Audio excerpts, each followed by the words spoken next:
In 1885, in the Northwest Territories of Idaho, a prospector by the name of Noah S. Kellogg started out across the Coeur d'Alene Mountains in search of gold.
Folklore has it that the Bunker Hill claim was discovered by a jackass owned by prospector Noah S. Kellogg.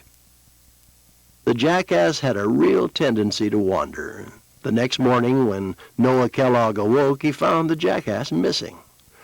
Well, that morning Noah spent many hours looking for the jackass. He was frustrated and ready to call off the search when he heard the jackass bellow from the side of a hill. When Noah finally made his way to the floppy-eared animal, he was amazed to find the jackass standing on an outcropping of some of the finest galena ore he had ever seen. This is how the story goes of the discovery of the Bunker Hill Mine. There are many other stories as to how the Bunker Hill Mine was discovered. It is believed that Noah Kellogg discovered the claim of galena ore September 4th, 1885, and teamed up with Phil O'Rourke, a miner from Leadville, Colorado, who filed the location notice of the Bunker Hill, Richmond, and Sullivan mine. Noah Kellogg served only as a witness for O'Rourke on the Bunker Hill claim. People came from other mining boomtowns such as Murray, Pritchard, and Gem with high hopes of making themselves rich. One man who did just that was Jim Wardner. Shortly after the Kellogg and O'Rourke claims were filed, Jim Wardner set out to stake all water rights from the South Fork to the Coeur d'Alene River to the mine location in Milo Gulch. Once Jim Wardner acquired all the water rights, he then met with Kellogg and O'Rourke and worked out a deal to make him a partner in the Bunker Hill and Sullivan mine. With Jim Wardner in charge of the mine operations, the Bunker Hill and Sullivan continued to grow at a steady pace. The miners used their picks and shovels and blasted their way into the hillside following the rich vein of ore, while Wardner set out in search of financing to construct a mill at the mine.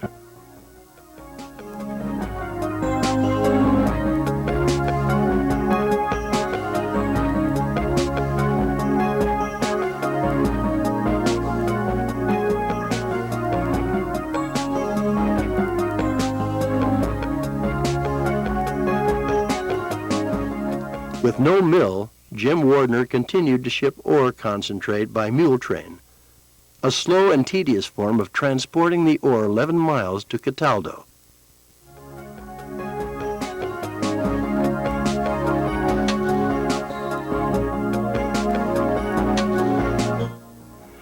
After the 11-mile journey, the ore was put aboard a barge and floated down the Coeur d'Alene River to the railroad.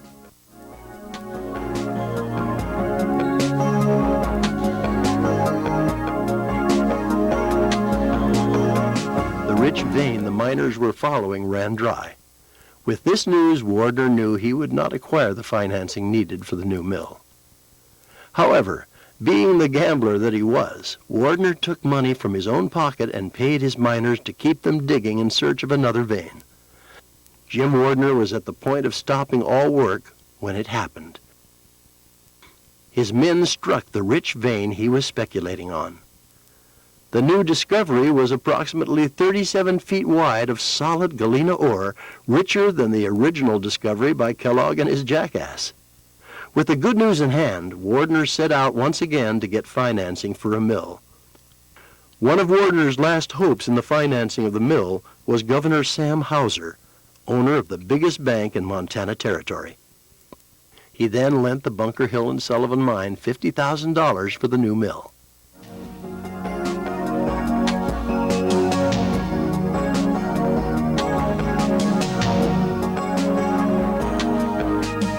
As the mine continued to grow, so did Milo Gulch. The number of people coming into the area was growing by the day. Wardner decided that there needed to be some control over the new town. Milo Gulch officially became Wardner in 1885 when the discovery was made. On the north side of the boundary, the town of Kellogg was born, named after Noah S. Kellogg. The official date was set in the year 1886. Having operated the Bunker Hill and Sullivan mine for 1 year, Jim Wardner sold out and moved in search of a new challenge in 1886. The new owner and first president of the Bunker Hill and Sullivan mine was Simon G. Reed of Portland, Oregon. Simon G. Reed was familiar with the Bunker Hill and Sullivan mine, having dealt with Wardner before. Reed had denied Jim Wardner the $50,000 he needed to construct the mill in 1885, and 1 year later had to pay $650,000 for the Bunker Hill and Sullivan mine. In 1889, the Bunker Hill and Sullivan mine shut down their operations due to high shipping rates and litigations regarding other claims near the discovery. However, the facilities continued to expand with the addition of a new 400-ton mill and concentrating plant in the Kellogg area. The mill and concentrating plant was the largest facility of its kind in the world. A tramway was also constructed to transport the galena ore over the mountain to the new mill site.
In 1891, the Bunker Hill and Sullivan mine resumed operation, and with failing health, Simon G. Reed retired in July 1891.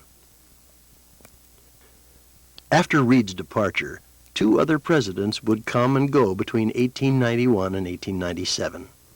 Frederick W. Bradley took the helm to become one of the longest-lasting Bunker Hill and Sullivan mine officials.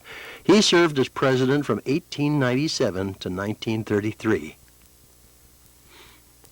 In the 1890s, there were many clashes between union and non-union mines. The Western Federation of Miners was a very tight organization run by Charles H. Moyer, William D. Haywood, George A. Pettibone, and Albert E. Horsley, alias Harry Orchard, a hitman who struck the fear of God in all non-union miners. On April 29, 1899, the union demonstrated what can happen when you do not conform to their demands.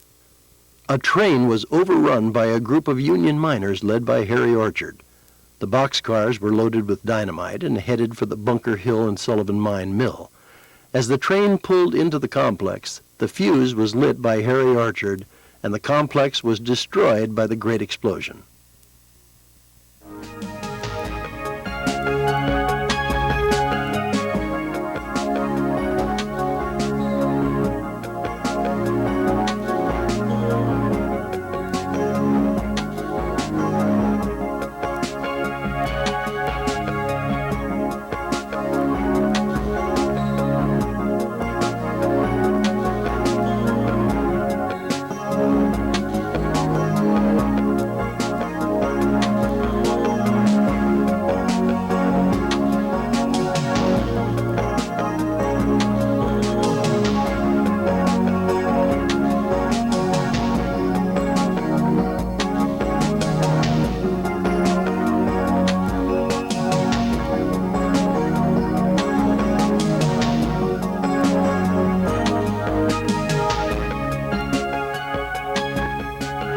after the incident, Frederick Bradley contacted Governor Steunenberg and asked for help with the unrest taking place with the miners. Within days, federal troops were sent in to restore peace. The miners, union and non-union, were rounded up and placed into small concentration camps known as bullpens until order was restored.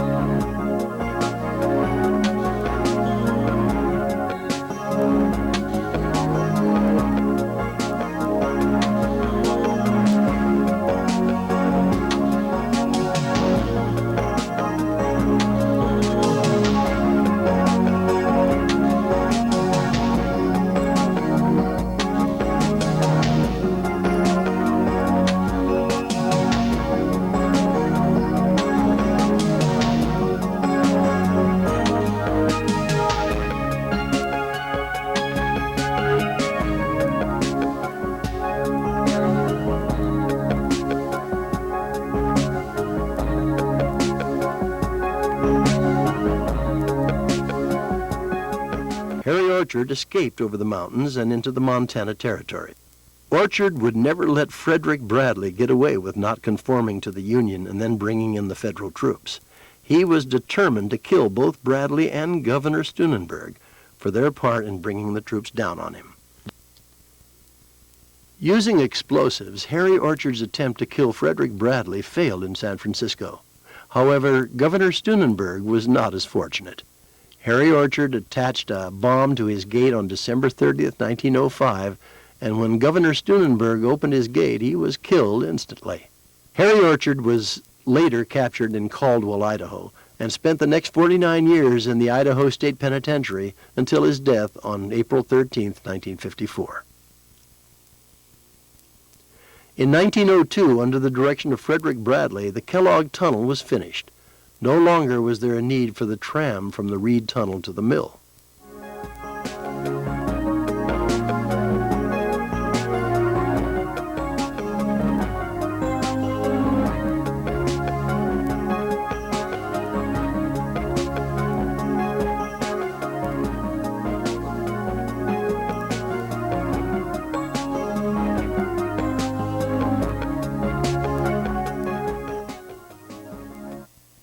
In 1917, the Bunker Hill and Sullivan Mining Company completed construction on a lead smelter being built 2 miles west of Kellogg.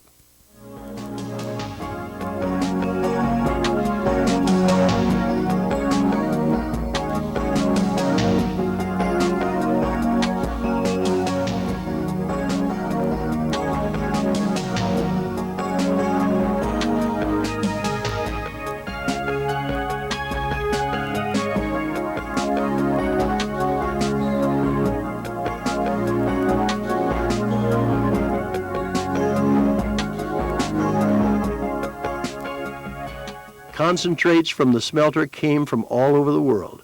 The concentrates were analyzed and then dumped into large storage bins at the smelter. All the concentrates were properly mixed before being placed into the large blast furnaces. Through the melting and refining process, 2 products were produced: lead bullion and a waste material called slag. Other metals collected within the bullion included copper, gold, silver, arsenic, antimony, and bismuth. These metals are collected off the bottom of the furnace in a continuous stream.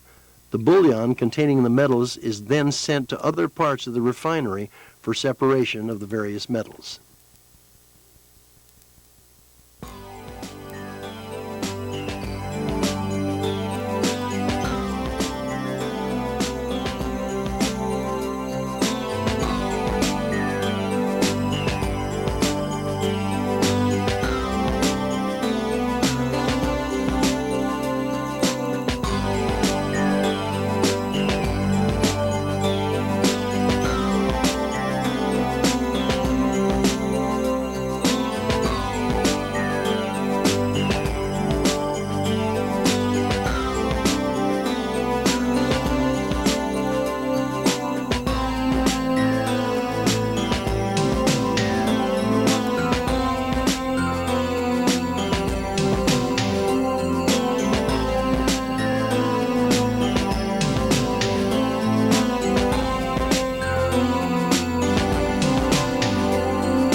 1918, the Bunker Hill Company began an extensive research program to develop high-grade zinc.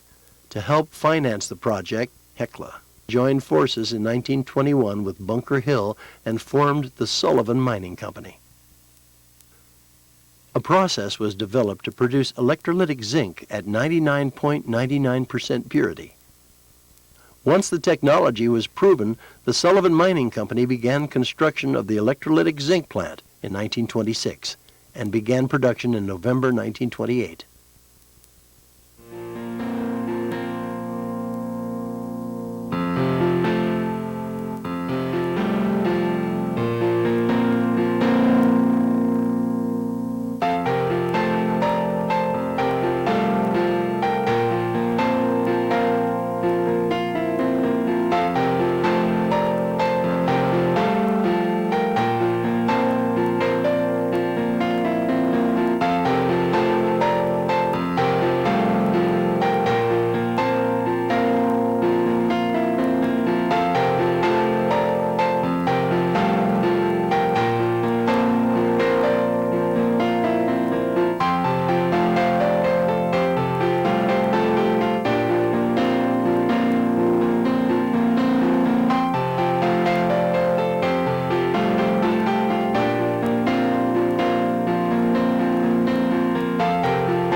Through the 1930s and the Depression, the metal prices fluctuated. However, the Bunker Hill continued to expand both underground and above ground.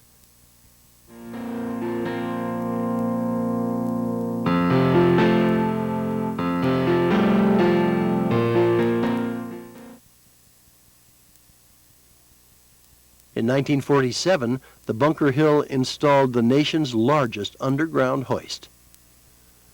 There are 150 miles of tunnels in the Bunker Hill alone. The mine has 27 levels and a total vertical development of 5,400 feet, extending from 2,700 feet above sea level to 2,700 feet below sea level. During World War II, the Bunker Hill and Sullivan played a significant role in this country's defense by supplying the different metals needed by the military.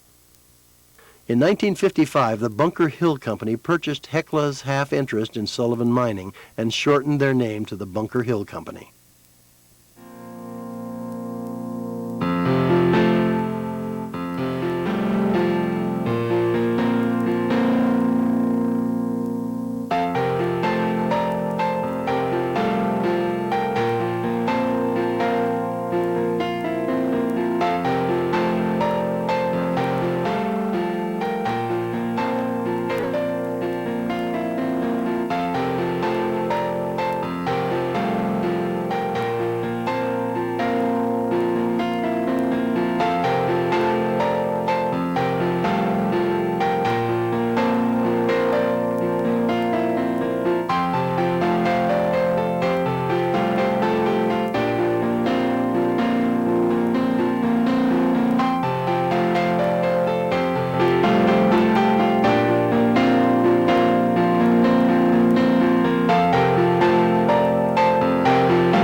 Throughout Bunker Hill's history, contributions were made to the community.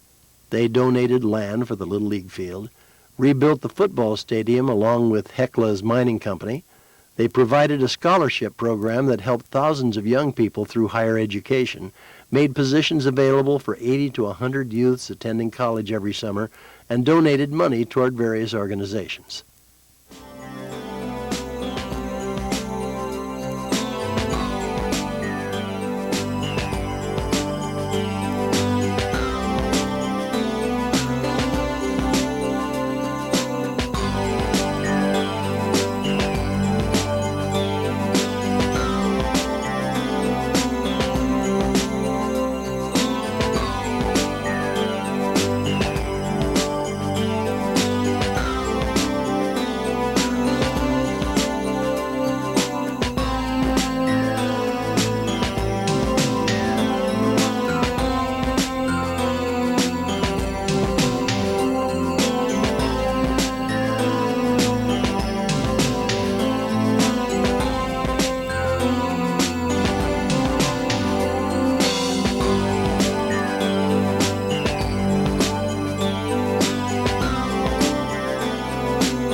In 1966, the Bunker Hill Company leased a large parcel of land to a group of investors called the Jackass Ski Bowl Association, who had the insight in providing a recreational ski facility for the community. The amount of money was very little for the lease, and permission was given for a 7-mile mountain road on company property. However, like most companies, workers and the company did clash at times throughout Bunker Hill's history. One of the last major strikes that took place at the Bunker Hill Company was in May 1960. This strike ended the run of the Mine Mill Union and ushered in the new Northwest Metal Workers Union with a 5-year contract containing the district's first escalating wage clause tied to the combined price of lead and zinc. The strike ended in 1960 when Bunker Hill Company President Charles Schwab and Eddie Adams, president of the union, signed the historic pact. As early as 1923, the Bunker Hill Company began an environmental program like no other company in history. In order to help control airborne particulates, the Bunker Hill Company built what is known as the bag house. The bag house was used to clean the smelter gas stream before it was sent up the stack into the atmosphere. The dust collected in the bags was recirculated through the smelter system for removal of valuable byproducts. Also, in 1927, the Bunker Hill Company introduced the first retaining pond of its kind in the mining district, where waste products called tailings were stored from its milling operations. Sulfur dioxide was a permanent problem for the Bunker Hill Company. This invisible gas is one of the causes of the loss of vegetation along the hillsides, coupled with spot fires in the steep mountainside, which kept vegetation from growing back due to runoff in the spring. In 1954, the company built their first sulfuric acid plant to capture and convert sulfur dioxide gas to liquid sulfuric acid, creating less emissions to go out through the stack. There was no Environmental Protection Agency making rules and setting guidelines before its inception in 1970. Instead, it was the mining company taking the lead, looking after the land, and coming up with new technology.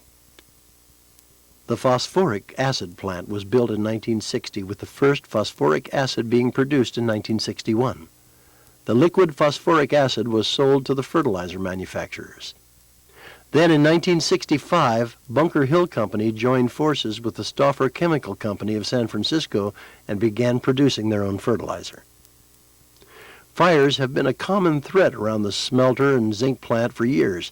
In 1964, the threat became real, almost destroying the precipitation plant and the bag house. Both buildings had to be replaced. Also in 1968, the Bunker Hill Company, with no debt, was facing one of the biggest problems it had faced in its history. Gulf Resources and Chemical Corporation attempted a takeover of the Bunker Hill Company and failed.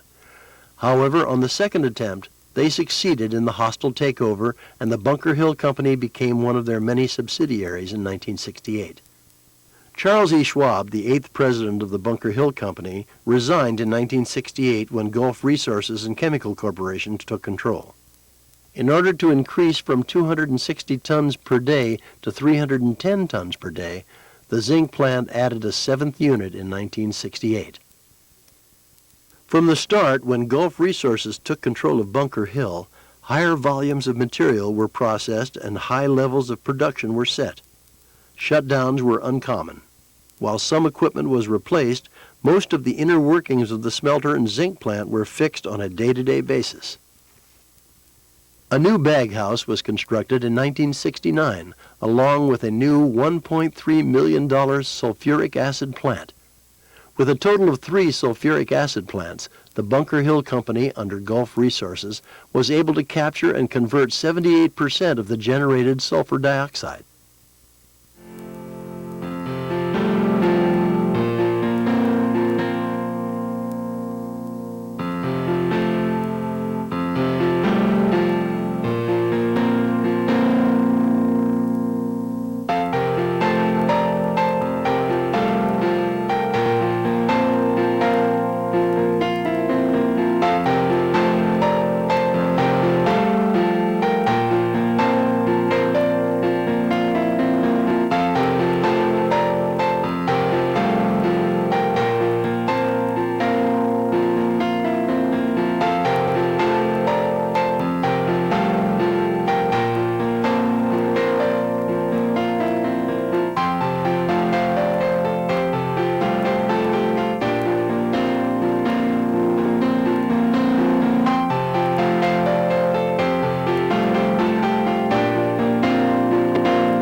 With the birth of the Environmental Protection Agency in 1970 came amendments to the National Clean Air Act, which provided 2 standards for ambient air-ground level concentrations of sulfur dioxide. The health-related primary standard had to be met by July 1977, and the secondary standard, which is concerned with vegetation, needed to be in place by July 1978.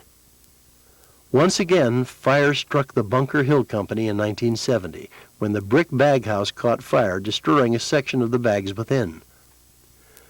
Gulf Resources continued to operate the Bunker Hill bag house for 5 weeks at capacity before the bag house was fixed and new bags were installed following the fire. Located in a valley, the Bunker Hill Company records approximately 200 temperature inversions a year, where cold air is trapped on the valley floor under a blanket of warm air. Temperature inversions are most common in the morning hours and clear by midday. Due to temperature inversions, the Bunker Hill Company started to use a supplemental curtailment system in 1971 to reduce emissions during inversion periods.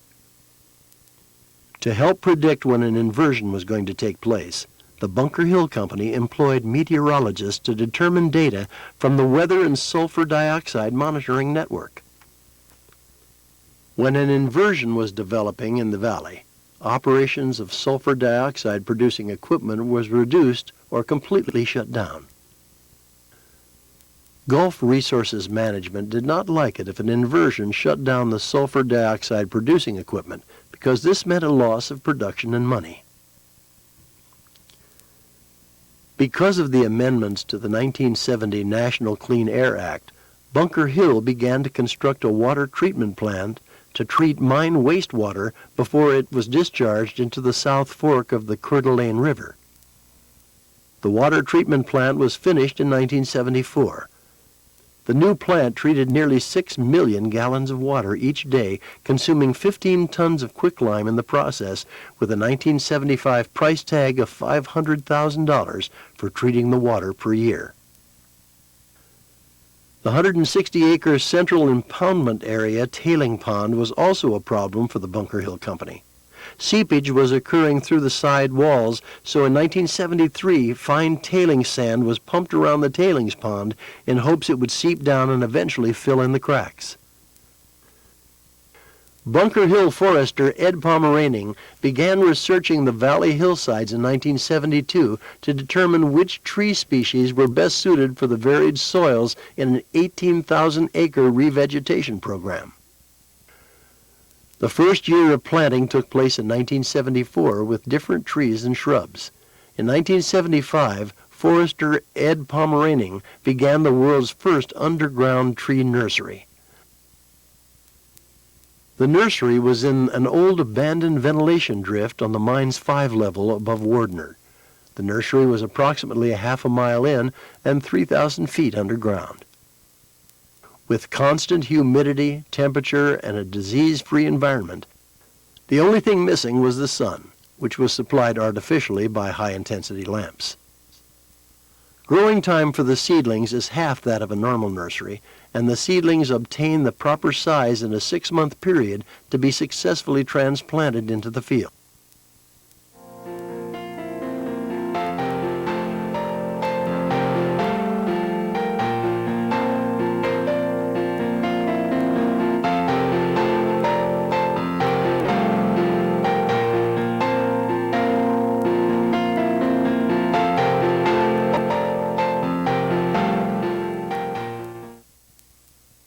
Although the skiing is described to be some of the best powder snow in the Northwest, the Jackass Ski Bowl Association could not make it on local support only.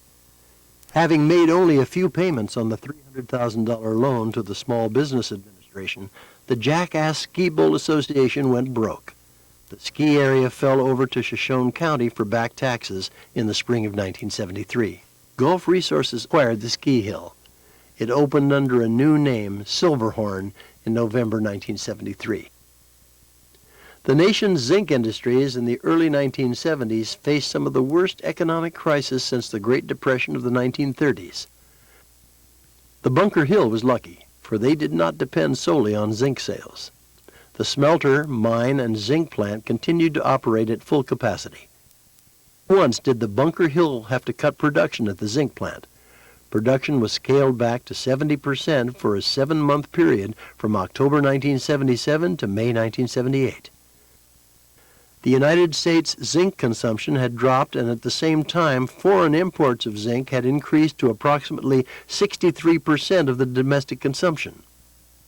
Bunker Hill and other zinc producers filed a petition with the International Trade Commission in December of 1977 asking for higher tariffs on imports in excess of those needed to meet U.S. consumption levels. Nothing seemed to be going right for Bunker Hill. In April 1974, 2 Kellogg area children were hospitalized for observation. During a routine examination, it was discovered that the pair had abnormally high blood lead levels. A group called the Shoshone Project was formed, funded by Bunker Hill and the Idaho Department of Health and Welfare. The lead health study began in October 1974. Children in the towns of Pinehurst, Smelterville, Kellogg, Wallace, and Mullen were tested for blood lead levels. They also tested a control group in Spirit Lake, Idaho, approximately 30 miles to the west. Public awareness of blood lead levels and the amendment of the National Clean Air Act played no role in Bunker Hill's plan to begin work on some of the tallest smokestacks in the United States. The decision was made to construct the stacks in order to continue operation of the smelter and zinc plant during a thermal inversion. Construction began on April 12, 1976 on the 610-foot zinc plant stack. The smelter stack construction began June 4, 1976. Total cost for the zinc plant and smelter stack was $11,420,000. The Bunker Hill Company continued its operations through the 1970s and into the first part of 1981. On Tuesday, August 25, 1981, Gulf Resources Board of Directors, in a 3-hour meeting, decided the fate of the Bunker Hill Company. with an announcement that the Bunker Hill would be shut down by the end of the year. There are several reasons for the collapse and closure of the Bunker Hill Company. Under Gulf Resources and Chemical Corporation, they had grown complacent and had failed to modernize their zinc plant and smelter to compete with the new plants being constructed in Canada as well as the third world countries. Other contributing factors included the low price for lead, zinc, and silver, and regulations imposed by the Environmental Protection Agency, coupled with lawsuits pertaining to contamination of children. When word came of the Bunker Hill shutdown, many could not believe what was taking place. This was not affecting just one person. It was affecting the whole community with a loss of 2,100 jobs at the Bunker Hill Company.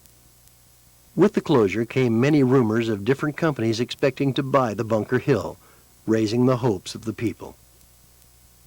Kellogg's mayor, Ford Hoback, said, "This thing has got the makings of a catastrophe as far as Kellogg is concerned." In November 1982, 4 Idaho businessmen formed the Bunker Limited Partnership and purchased the Bunker Hill Mine, Crescent Mine, and the zinc and lead facilities. The Environmental Protection Agency had placed new regulation standards on air emissions. Bunker Limited was now faced with potential cleanup cost of the lead smelter and zinc plant estimated at $100 million to $150 million.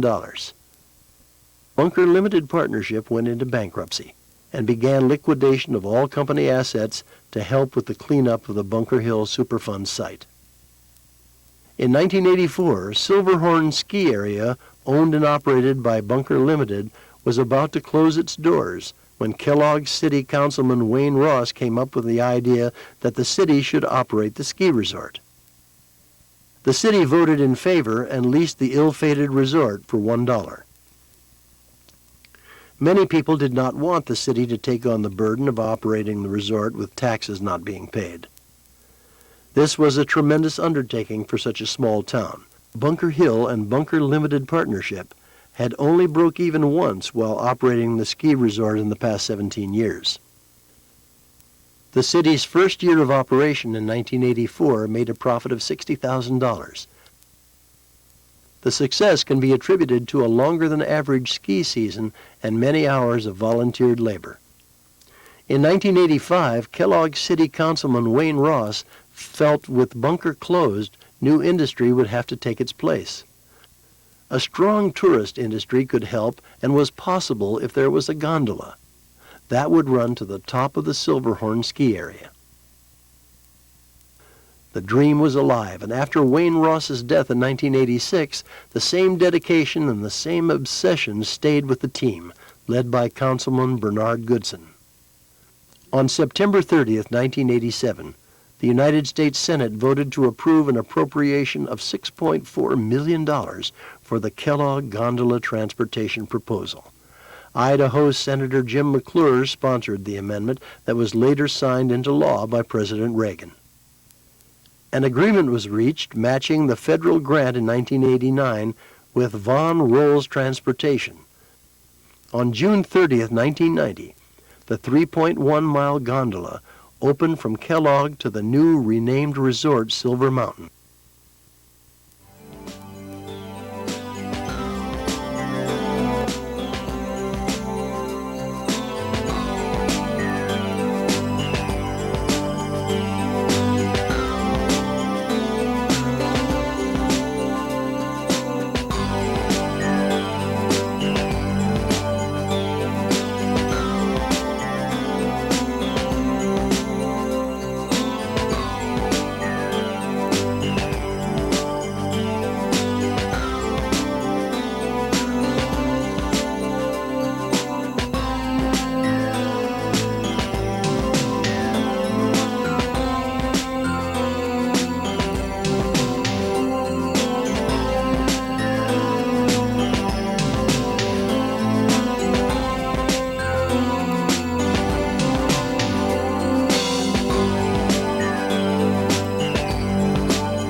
Studies became a common occurrence during the 1980s of the Bunker Hill Superfund Site. Legal battles were also taking place between the Environmental Protection Agency and the many different mines named as responsible parties. Gulf Resources was named as one of the main responsible parties with the biggest liability. After being named a responsible party, the Environmental Protection Agency allowed Gulf to take $150 million overseas to New Zealand and Europe to invest in real estate. This left no money for the cleanup. Pintler Corporation, a subsidiary of Gulf, continued to operate an office and tried for years to get the cleanup going. Many times the Environmental Protection Agency would shut down the work and require more studies. Pintler Corporation gave it their best shot until Gulf filed for bankruptcy on October 29, 1993.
The Environmental Protection Agency took over the Bunker Hill Superfund site in January 1995 and proceeded to tear down many buildings, treating it as an emergency.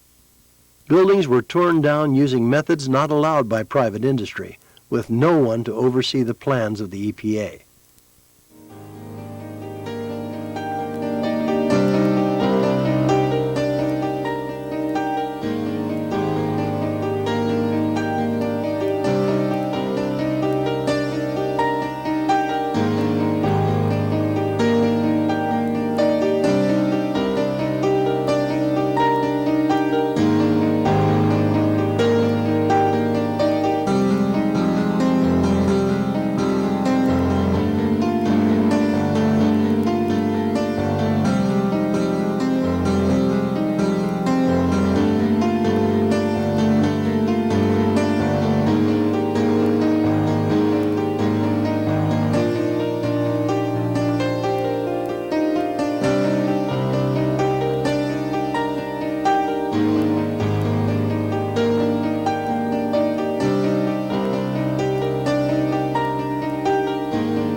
A retaining pond constructed was too small. The pumps were destroyed within a month due to the acid from the water because water from the mine had not been figured into the equation. The retaining pond worked approximately 1 month before the pumps burned up, costing roughly $100,000. Untreated water from the pond was allowed to flow over the bank and into Bunker Creek, making its way to the South Fork of the Coeur d'Alene River. When the Environmental Protection Agency tore down the baghouse believed to be the big polluter of children, no air monitoring was conducted outside of the fenced-off area of the Superfund Site. It is estimated that the Bunker Hill Superfund Site will cost $100 million over the next 7 years.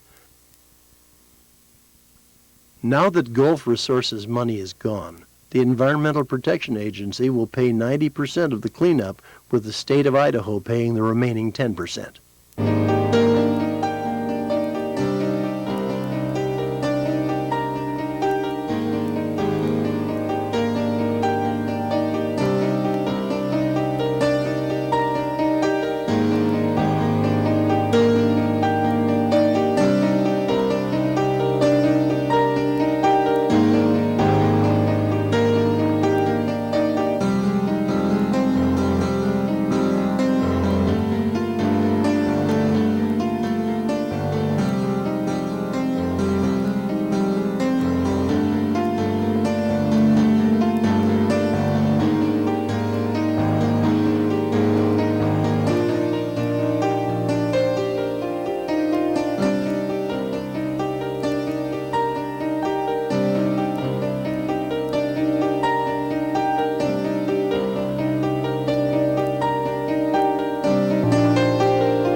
Sunshine Mining, Hecla Mining Company, and ASARCO will pay for the cleanup of the residential yards.